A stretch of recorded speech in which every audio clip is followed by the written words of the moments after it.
বাজারের হরেক রকমের প্যাকেটজাত চিপসের ভিড়ে আমাদের দেশীয় ঐতিহ্য হাতে বানানো আলুর চিপস কিন্তু হারিয়ে যাচ্ছে।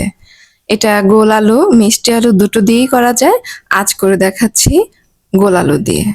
এই গোল আলুটাও দুই ধরনের পাওয়া যায়, একটা একটু গোল শেপের, একটা একটু লম্বাটে শেপের। আমি একটু লম্বাটে শেপেরটা নিয়েছি, তাহলে এটা একটু কাটতে সুবিধা হয়, সাইজটাও কিন্তু সুবিধা হয় দেখতে, আর খেতেও কিন্তু এই আলুটা একটু বেশি টেস্টি হয়। গোল আলুটা নিলে সেটার মধ্যে একটু পানির পরিমাণটা বেশি থাকে বিধায় সেটা একটু শুকাতে দেরি হয়, আর কোনো সমস্যা নেই, দুটো দিয়েই কিন্তু বানানো যায়। তো আলু যেই জাতেরই নেই না কেন, প্রথমে আলুর বাকলটা ছুলে এগুলোকে একটু ঠান্ডা পানিতে, ঠান্ডা বলতে নর্মাল টেম্পারেচার পানিতে কিছুক্ষণ একটু রেখে দিতে হবে। এতে করে আলুর কালচে ভাবটা আর কিন্তু স্থায়ী হবে না। এরপর এগুলোকে ছুরি বা বটির সাহায্যে একদম যতটুকু সম্ভব পাতলা পাতলা করে স্লাইস করে কেটে নিতে হবে। আবার অনেক জায়গায় মেশিনও পাওয়া যায়, সেভাবেও কিন্তু কেটে নিতে পারেন, কোনো সমস্যা নেই। তবে যেভাবেই কাটেন না কেন অবশ্যই পাতলা পাতলা করতে হবে, এবং সাথে সাথেই কিন্তু আগে থেকেই পানিটা রেডি করে রাখতে হবে, সাথে সাথেই সেই পানিতে এগুলো ডুবিয়ে রাখতে হবে। না হয় কিন্তু কালচে ভাবটা চলে আসবে, পরে কিন্তু দেখতে ভালো লাগবে না। তবে আমার কাছে মনে হয় ছুরি বা গ্রেটার যাই হোক না কেন, দা দিয়ে আমার কাছে বেশি বেশি পাতলা করতে পারি, এরকম আমার কাছে মনে হয়। যার যেভাবে সুবিধা সেভাবে করবে। এবং এই স্লাইস করা আলুগুলো অবশ্যই এই নর্মাল টেম্পারেচারের পানিতে অনেকক্ষণ চুবিয়ে রাখতে হবে। তবে প্রথম দিকে একটু ধুয়ে নিবেন, এরপর ফ্রেশ পানি দিয়ে আধা ঘন্টা অন্তত, বেশি সময় হলে 1 থেকে 2 ঘন্টা চুবিয়ে রাখতে হবে পানিতে। আর এই আলুগুলোকে সিদ্ধ করার আগেই কিন্তু পানিটা রেডি করে নিতে হবে। পানিটা একদম টকবকে ফুটতে হবে না। আমার হয়তো বা আগেই করা ছিল, পরে আমি চুলাটা একটু লো করে দিয়েছি, এবং আমি এখানে আমার আলু অনুযায়ী একটু লবণ দিয়েছি, একটু বিট লবণ দিয়েছি, একটু টেস্টিং সল্ট দিয়েছি।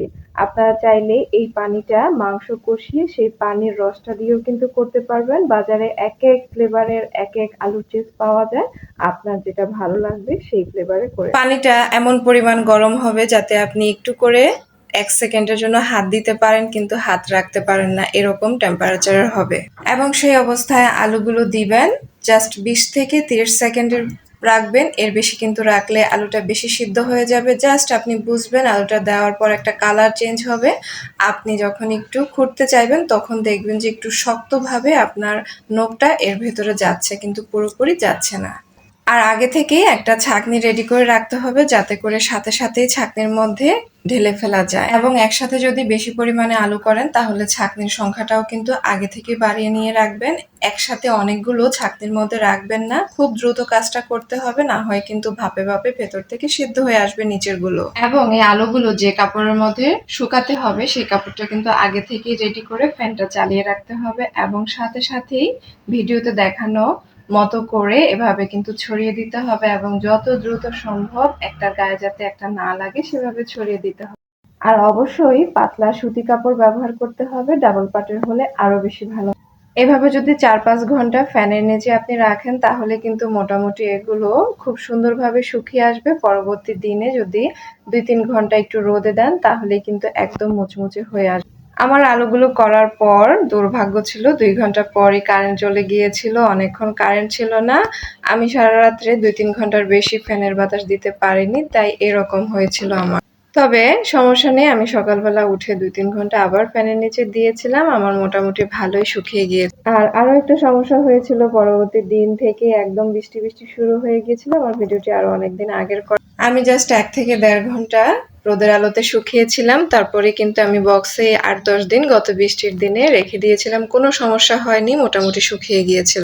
আমি সেই শুকানো অবস্থার গুলোই কিন্তু প্রথম অংশে ভেজে দেখিয়েছি, ভালোই হয়েছে। সেখান থেকে বেছে বেছে পাতলাগুলো আমি ভেজে নিয়েছিলাম। আর 8-10 দিন পর যখন আবার রৌদ্র উঠেছিল তখন একটা কড়া রোদ দিয়ে পরেরগুলো আমি ভেজে দেখিয়েছি।